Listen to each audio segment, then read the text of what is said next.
Welcome to Government Contractor Chat. I am Lindsay Riegelsberger, Director of Operations and Business Development for Streamline Government Contracts. Streamline helps small to mid-sized government contractors who seek experienced, effective support with contract management that reduces risks, increases profits, and enhances reputations. We do this by negotiating teaming agreements, subcontracts, preparing estimates of completion when necessary, and speaking to contracting officers in their own language.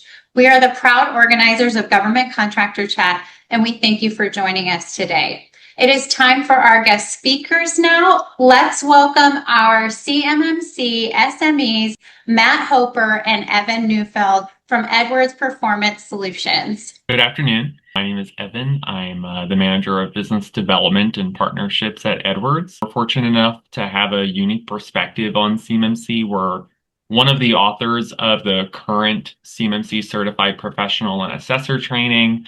And in addition to that, we're also providing that training to almost 1,000, actually just over 1,000 people within this ecosystem. In addition to those two things, we're also an organization that's helping organizations prepare for CMMC certification. And we were among the first 11 C3PAOs, CMMC third-party assessment organizations that were allowed to conduct assessments at the beginning of the program last January. I am joined by my boss, Matt Hoeper, the director of the commercial business unit. He is a CMMC certified assessor, CMMC certified instructor, and has a bunch of other letters at the end of his name that makes him a heck of a lot smarter than me. Didn't know if you wanted to say anything, man. No, I always hate the term boss. We're colleagues. We work together towards a common goal. So good to be with you. Well, we originally planned today's webinar to be a general update of the state of CMMC, and we still plan on doing that, give you guys a little bit better understanding of what to expect from an assessment perspective, as well as just what next steps are when you're preparing for CMMC, whatever that looks like. However, I presume a lot of you signed up for this webinar because of the news that came out on Monday the 13th. The Department of War announced it was suspending Phase II of the CMMC rollout. And since then, I think both Matt and my phones might be on the verge of breaking, with people texting us and calling us, asking if CMMC is dead or if they should stop preparing or what happens next. Today, we're really going to try to separate headlines, so to speak, from what we actually know, right? Because it is limited. So we'll explain exactly what has changed, what didn't change, and what organizations should be doing right now so they can move forward with confidence, regardless of what comes out of the department's review in 60 days. Going over the agenda really quickly, like I said, we'll review what the current state of CMMC is, including what happened this week, and what that actually means. Then we'll shift into what contractors should be doing right now, regardless of that announcement. And then I'll have the help of Matt. Like I said, he knows way more about CMMC. He's probably forgotten more about CMMC than I've ever known. He'll help you walk through what a level 2 assessment really looks like from the assessor's perspective, because organizations still don't know what an assessment week really entails. And then finally, we'll also cover some common pitfalls and best ways to prepare for the assessment. So before we talk about the elephant in the room, really good just to make sure we're all on the same playing field when it comes to talking about what CMMC is. So one of the biggest misconceptions that I hear from the sales perspective when talking to clients, either for readiness perspective or for a C3PAO engagement, is that CMMC created a new standard, and it really didn't. If your organization handled CUI, controlled unclassified information, you've already been contractually required to adhere to NIST 800-171 under your DFARS requirements, DFARS 7012, which came out in 2017. I think December. I'm hoping Matt maybe knows. It was 2015, 2016. It's been around for a long time. Yeah, so NIST 800-171 is what contained those 110 security requirements designed to protect CUI. And for years, the department largely relied on contractor self-attestation, where you would report your adherence within the SPRS system, your score, so to speak, your SPRS score. Um, well, the department at the time ultimately concluded that the self-attestation alone wasn't providing enough confidence and that sensitive information was actually being protected. So some companies probably misunderstood what the requirements were. Some were overstating their compliance. Either way, the result was it was causing risk to the industrial base. So CMC can create new security controls, but it created a way to verify those controls, making sure that they were actually operationalized and effective. So CMMC is broken into 3 levels. Your next question might be, well, what level do I need? And that is directly contract driven. So level 1 is designed for organizations simply handling FCI, federal contract information. These organizations would perform an annual self-assessment of those 15 controls listed out of the FAR. Level 2, which is what most people are concerned about because it is a much more substantial level of effort to adhere to, is designed for organizations handling that controlled unclassified information, CUI. This is where most of the DIB is really working towards achieving. Like I said, level 2 evaluates those 110 controls from 171. And the one thing that's overlooked is that contractors also need to define their own assessment scope within that. So that scope is then validated during the assessment process, as well as having a well-defined scope makes it more cost-effective assessment, as well as unnecessary work and less complexities. Level 3 is the highest level in the CMMC framework, but it's important to understand that it applies to a very small percentage of the defense industrial base. Level 3 is intended for organizations supporting the DoD's highest priority programs, those handling particularly sensitive CUI. So the good news is if you're unsure whether you need level 3, you almost always don't need level 3. So the Department of Defense has explicitly identified specific requirements and organizations that would need to be assessed by DIPCAC, the Defense Industrial Base Cybersecurity Assessment Center, for level 3. Anything you wanted to add to that? We're looking at a percentage. I don't think the DoD has a defined number. They don't know the exact number of members of the Defense Industrial Base, but I've heard anywhere between 300,000 to 400,000. And if you look at that, I think the large majority of them will need level 1. Probably 80,000 to 100,000 would need level 2. And then when you get to level 3, we're probably talking around 1,500. So you could see that pare down drastically by the time you get to level 3. So going off of those levels for several years, one of the more common things that I've really been hearing is like, we'll deal with CMMC when it actually shows up in contracts. I remember when I first started, people would laugh as they walked past me at like a convention, saying that's never going to be a thing. Well, that may have been a reasonable position, and putting aside what we think might occur in the coming months. Today, that's really no longer a reality. CMMC has moved beyond planning and specific pilot programs. The regulatory rule, which was found in 32 CFR, became effective 2024.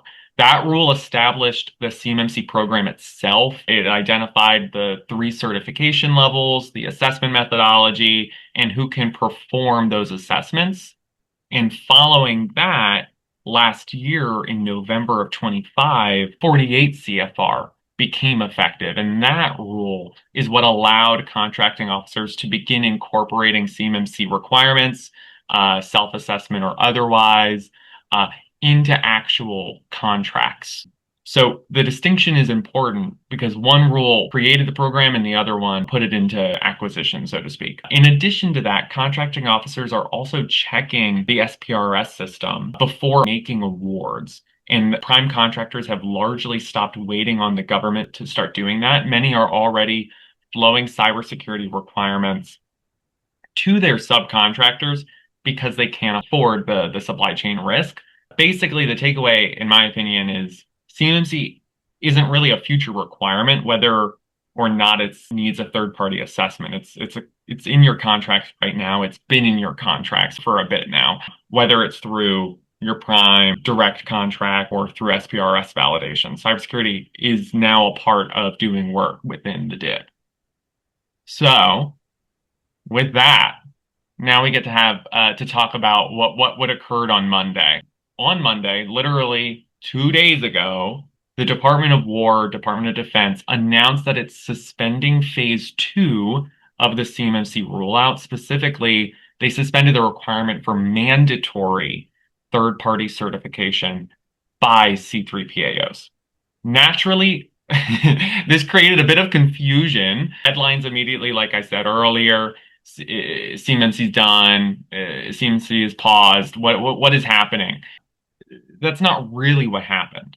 The reason the department gave was capacity. Like Matt was saying, there's a heck of a lot of organizations within the DIB and not many C3PAOs to perform that work. I can't say I was entirely surprised. I have fielded so many organizations looking for an assessment over the past years, and it's just the tip of the iceberg, quite honestly.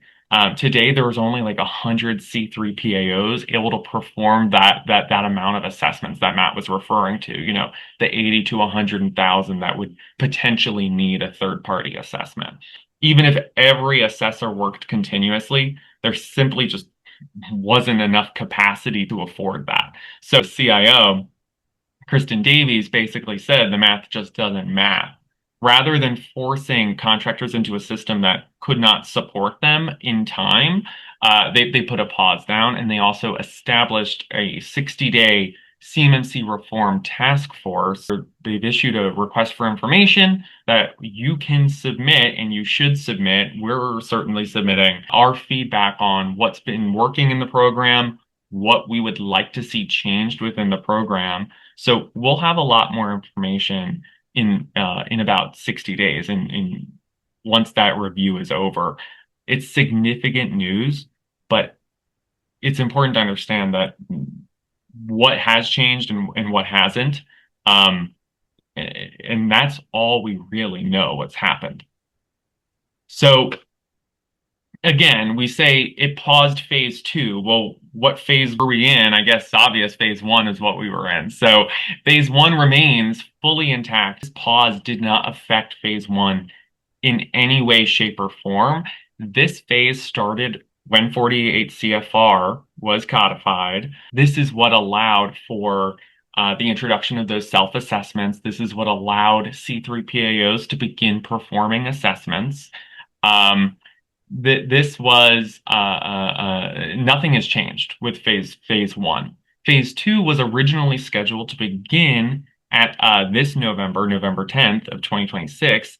That phase would have required the mandatory, and that's the key word here, the mandatory third-party certifications for organizations that were handling CUI. C3PAOs have been still advised to perform assessments and perform business as usual. That's how we are functioning.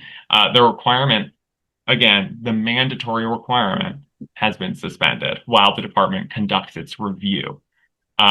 So what we know today, we don't know what replaces it. The department could reinstate the original schedule. They could adopt a phased certification approach. They could introduce an entirely different verification model.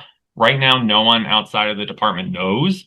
That's why that's not why it's not helpful to make business decisions based on the headlines out there, because no one really knows.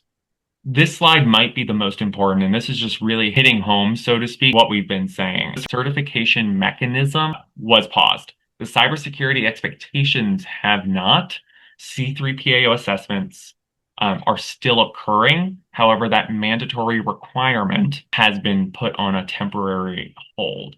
That means, again, new solicitations cannot require third-party certification. Secondly, Phase I remains completely intact. So assessments are still going to be performed, and you're still going to have to self-certify, self-assess for levels 1 and 2. Third, 7012, DFAR 7012 has also not changed, which is the one that requires contractors to adhere to NIST 800-171. That was never paused. Your obligation to protect CUI still remains. And finally, the department wants your input. So that's what we know. That's what is. What it doesn't mean. Some organizations interpret it that CMMC, the sky was falling, so to speak. I mean, I feel like every other month someone thinks the sky is falling. But I would strongly caution against that conclusion. CMMC was not repealed. NIST 800-171 is still the security framework for CMMC and for protecting CUI. Second, prime contractors are more likely not going to stop managing their supply chain risk simply because the government's timeline changed. Companies like Lockheed, a Raytheon, Northrop, or a GD, they still need confidence that their suppliers are protecting their sensitive information because it still could, I hate to say it, affect them. And that's what they care about at the end of the day. So third, if anything, the importance of accurate self-attestation has only just increased. Between inaccurate SPRS and the potential Department of DOJ scrutiny, it's increased now. And finally, this review only lasts 60 days. Whatever replaces Phase II will certainly require organizations to demonstrate implementation of 800-171. Companies that continue building mature cybersecurity programs today will be prepared regardless of what the final implementation looks like. So now I'll throw it over to Matt. What should we be doing? Right. Well, to me, it's business as usual, because whether you, as an organization, need a third-party assessment or not, you have to make sure that you're adhering to all these practices in 800-171 that you have been contractually obligated to do. And the prime contractors, as Evan mentioned earlier, we have seen them be pretty firm with their supply chain. There have been situations where an organization was only in possession of federal contract information where they would only need level 1. But the primes have said, look, if you want to be in our supply chain, we want you at level 2, even if you're not in possession of CUI. And they're well within their rights to do that. And I can understand that because they just want to reduce the risk in their supply chain. So we have certainly seen that. Now, when you do validate your SPRS score, and SPRS is Supplier Performance Risk System, what that is every practice in 800-171 has a numerical value associated with it. All the values, if fully implemented, add up to 110. And so you start at 110, and then if you're not doing something, there's 1-point controls, there's 3-point controls, and there's 5-point controls. If you're not doing a particular control, you just subtract it off of the 110. So if there's a 5-point control that you're not doing, then your SPRS score would be 105, not 110. But I would caution you that when you actually do validate your score and you come up with that, you be completely honest, because those organizations that upload scores of 110 are there's a bit of a flag associated with them because they're attesting to be perfect. And the DoD, prior to the implementation of CMMC, realized after doing some spot checks that organizations were not at 110 when they were claiming to be. Map your evidence. If you're saying you're doing something, but there's no documentation behind it, then from an assessment perspective, you're not doing it. So if you have practices and procedures and policies in place, make sure they're updated, current, and signed off on by senior leadership.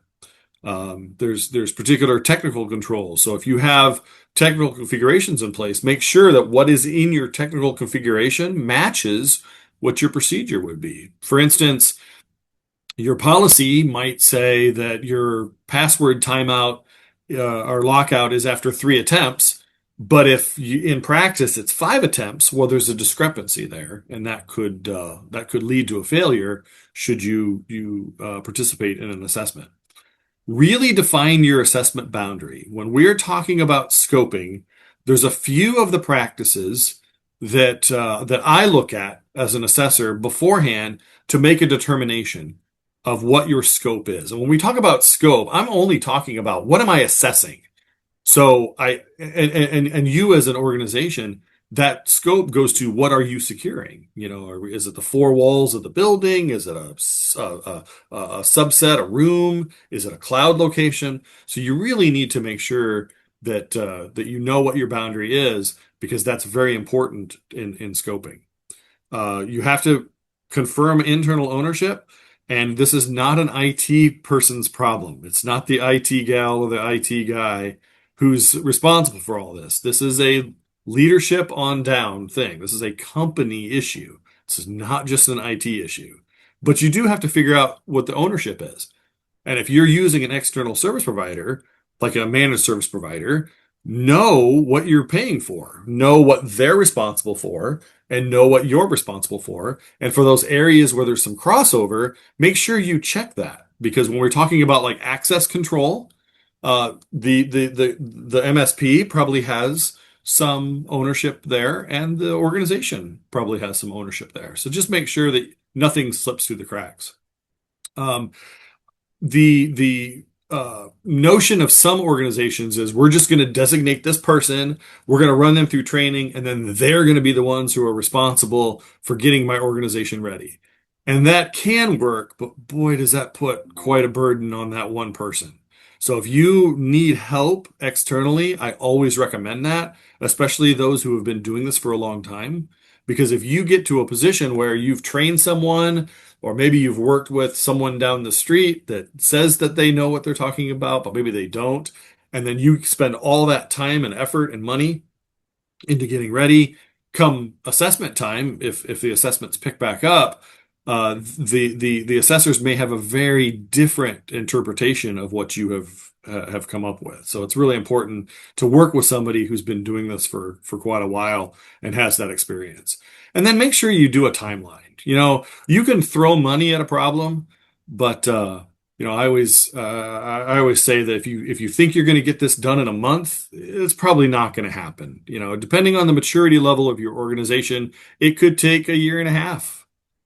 So just be realistic with your goal and then work backwards. So if I know that I want to be ready by, the middle of next year, well, I want to start now so that I can be ready, and things come up, right? Business as usual, people on vacation, sick leave, whatever. So.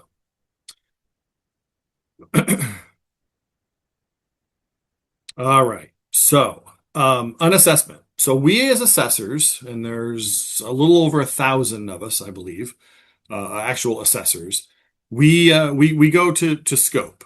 And I'm going to throw some practices out here. If you can write quickly, that's fine. Otherwise, we might be able to throw them in chat. But some practices to look at of the NIST 801 110 controls. The first one I would look at is AC 3.1.3. That's control the flow of CUI. So we are following the controlled unclassified information wherever it resides, how it flows in your organization, out your organization, how it flows within your organization, where does it reside both logically and physically, and who has access to it. That goes a long way, because that then is what's in scope. And it can be physical locations, it can be computers, hardware, it can be people, wherever it resides. That's something to look at, and that is AC 3.1.3. The second one would be AC 3.1.20, remote connections. So you have your data in a place. What are the remote connections to that? Because if I'm a threat actor and I have access remotely to it, well, I can get right in, right? So AC 3.1.20. The third one would be CM 3.4.1. And then we do it at the objective level. So it would be objectives D, E, and F. And what that is that's your your inventory of all of your assets. Could be computers, laptops, servers, printers, whatever. Wherever that CUI is being stored, processed, or transmitted, that has to be in your inventory. And that's CM 3.4.1, objectives D, E, and F. The next one would be your SSP, CA 3.12.4. This is a big one.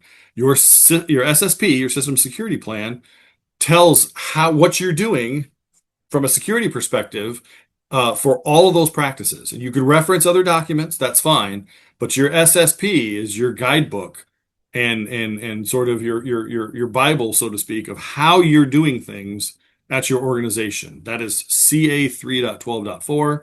And then the last one would be SC 3.14.1, which is boundary protection. And that goes to your physical boundary or your digital boundary of where all that resides. So that goes to scoping. And then I do my assessment. Now, we as assessors have to follow what's called the CAP, the CMMC assessment process, CAP.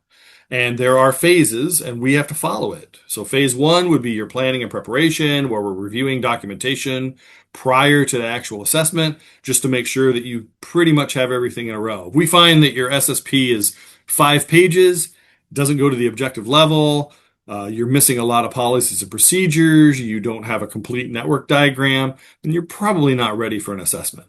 But should you pass there, be able to pass through phase one, meaning that the documentation is all in order and what we've seen, there's a likelihood that you could pass, we'll go ahead and go to phase two. And phase two is conducting of the assessment.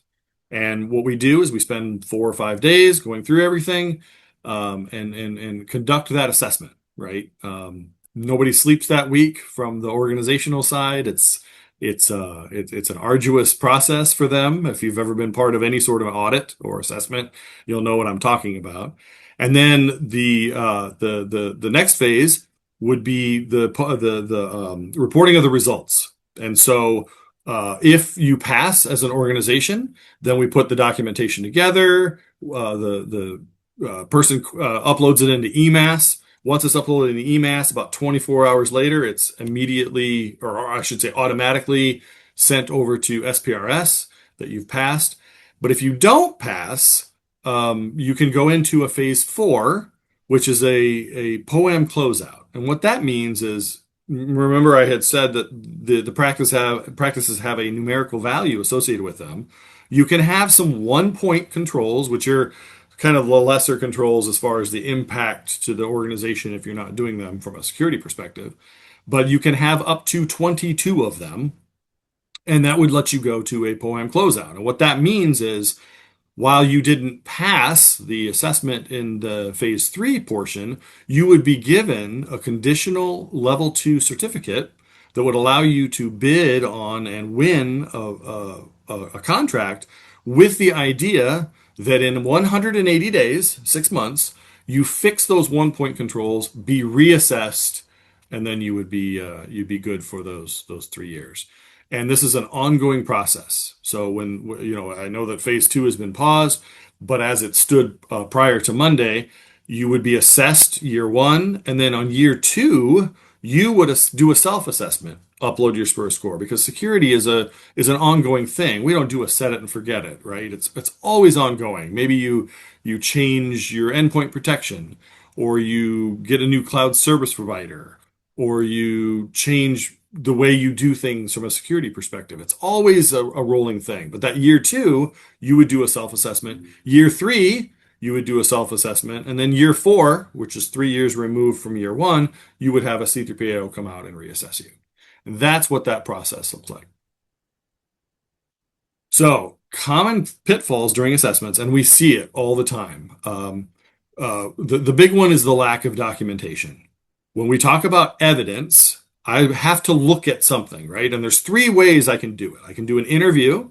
So I could interview your HR person and say, hey, how do you handle personnel security? When someone is onboarded, what does that process look like? When someone is, let go, or they leave the organization voluntarily, what does that look like? How about your awareness and training? What does that look like? So I can interview someone and get an idea of whether or not they're meeting a practice. I can examine something like a particular document, policy or procedure, or I could test. And test means that I'm watching you do something. Remember back when I had said about the password timeout. I may ask you, I may have examined a policy that says your password's timeout after 3 unsuccessful attempts.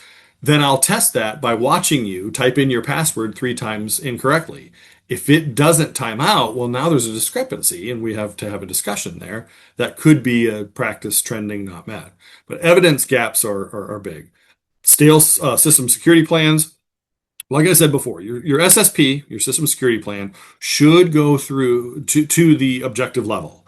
So when I say objectives, every one of the practices in NIST has an A, B, C, D, right? So for those of you who have kids, maybe the practice statement would be the room is clean. Well, how do you measure that? Well, objective A, toys are picked up. Objective B, bed is made. Objective C, clothes are put away. Things like that. And if you miss even one objective, you fail the practice. Because if your kids got clothes laying all over, but they made their bed and they picked up their toys, is their room clean? No, they missed an objective. So make sure that your SSP goes to that objective level. Third party, like external service providers, sometimes they don't always get picked up, and so that's why boundary protection is so important, and that you know who's in your system and where your data resides. The undefined scope, we've already talked a little bit about that. It needs to be complete. Follow the CUI. Where does it reside? Who has access to it? And then treating it as an IT only project. This is a big thing, right? These assessments, even if you're doing a self-assessment at level 2, it's a big deal, because if something happens and someone comes in and takes a look at your organization and you claim to be doing what you say you're doing, or you claim to be doing something and you're not doing it, that could be a real issue. You could lose a contract. You could get fined.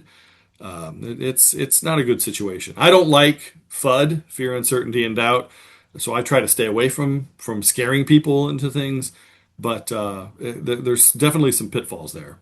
And then weak POAM discipline, a plan of action, a milestone. So that's really your to-do list. So say maybe you don't have a multi-factor authentication mechanism where you know those codes that go to your phone if you sign into Amazon or whatever. When you're having your employees log in, certainly from a network location, or if you have like an administrative person logging in, you should use multi-factor authentication. But if you don't have one, then that would be a POAM item, right? I would put that as a to-do list, and then I would make a project, implement that, and then that comes off of the POAM and goes in your system security plan as how you're meeting that particular control. So POAMs, your to-do list of those security items related to the 800.171 controls, very important.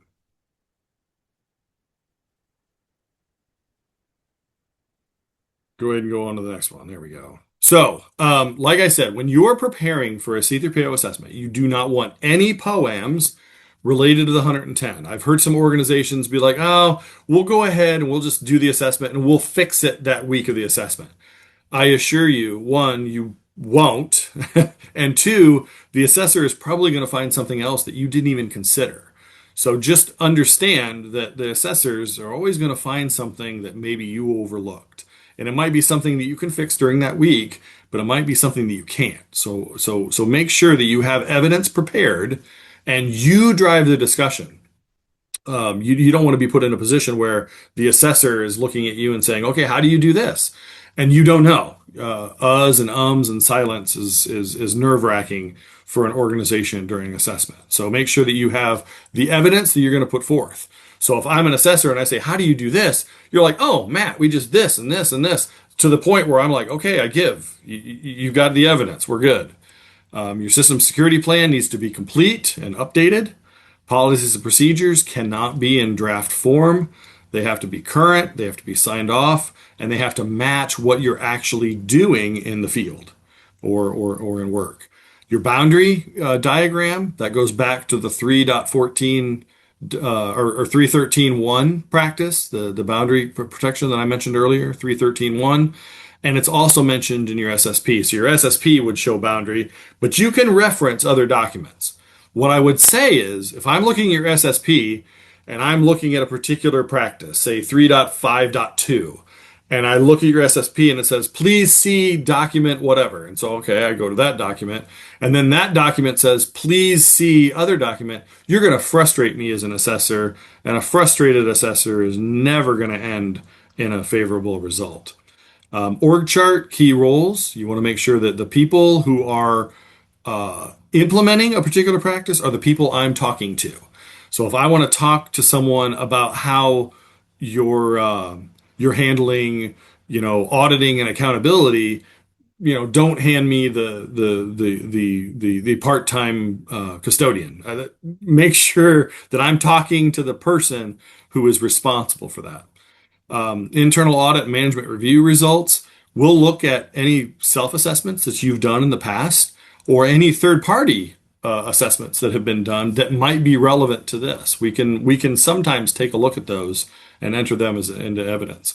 System inventory, very important. I cannot secure what I don't know exists. So from an organizational standpoint, you should know your system inventory. What are your CUI assets? What are your security protection assets? What are your out of scope assets? Just let me know, and they should be in a list somewhere. And I believe the current technology that most people are using for that is Excel. So it's not just a 1990s tool, but there are a lot of GRC tools or other online tools that you can use that you can consume that inventory into. It doesn't have to be Excel, obviously. Shared responsibility matrix. This is a requirement of the 32 CFR rule that went into effect in December. That that is if you're using an external service provider, what are they doing and what are you doing? And not only is that important for an assessment, it's important for you as an organization.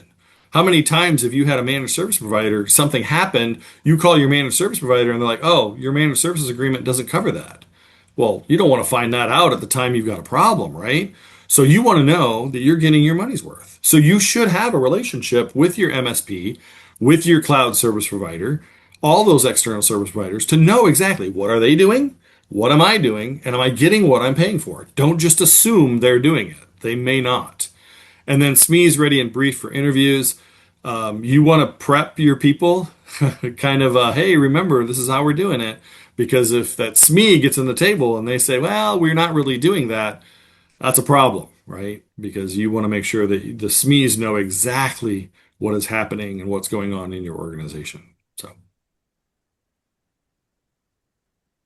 I think I said it at the beginning of this webinar, but Edwards has had a very unique position in being involved in the CMMC program since not its inception, but very early on. Like I said, we were first to market with our CCP and CCA courses, which are CMMC Certified Professional and Assessor. These are the people that you're seeking out to help you prepare or to be assessed. We wrote that course. We've been in RPO for quite some time and performing assessments. We really value education. And if you have any questions, we more than welcome them.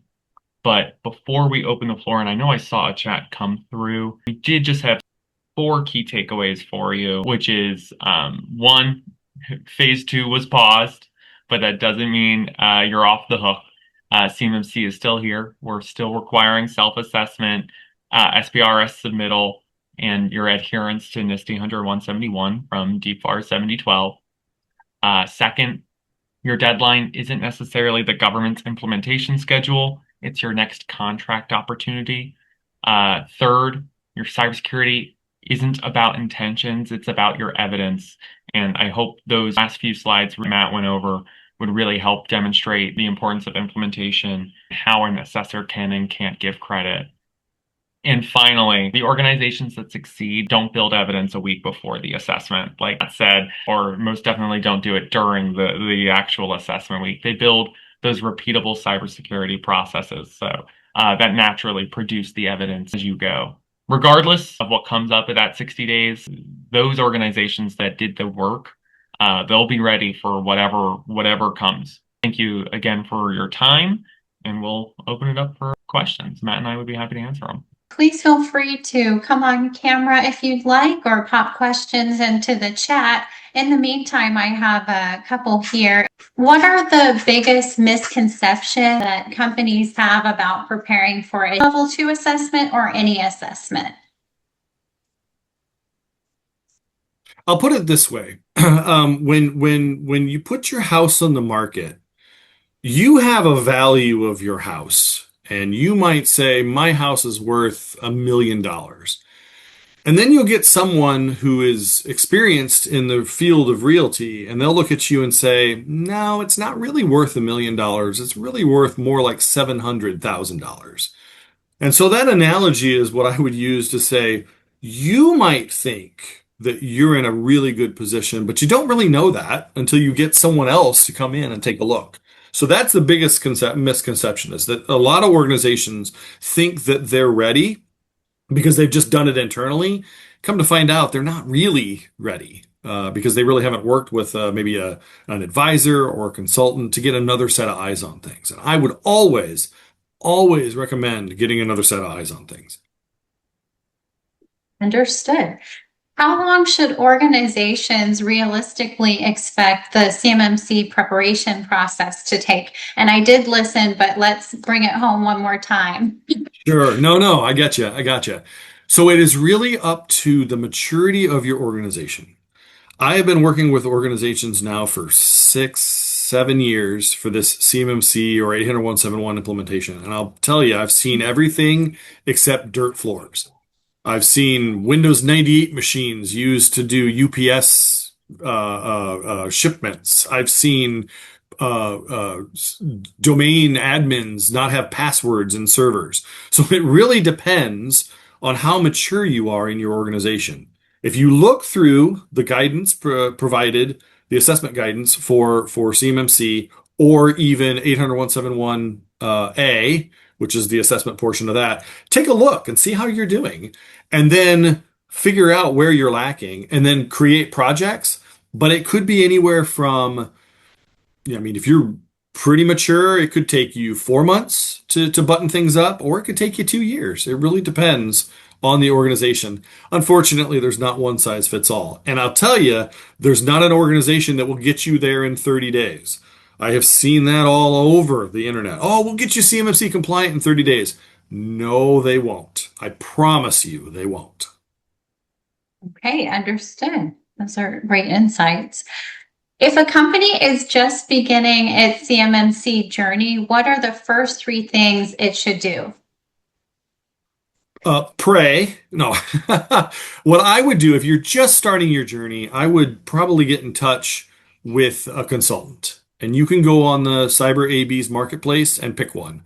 I would choose probably someone with a CCP designation or an organization that has been a registered practitioner organization, an RPO, or you can work with a C3PAO if you want to. But just know that if you do work with a C3PAO, you won't be able to have that organization assess you because unfortunately we're not allowed to assess our own work. How nice would that be, huh? Well, any further questions anyone has? Don't be shy. Come online, pop them in the chat. Just take one more peek here and make sure I didn't miss anything. Okay, great. Well, any closing thoughts, Matt and Evan?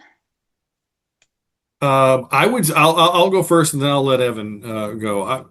CMMC is not dead.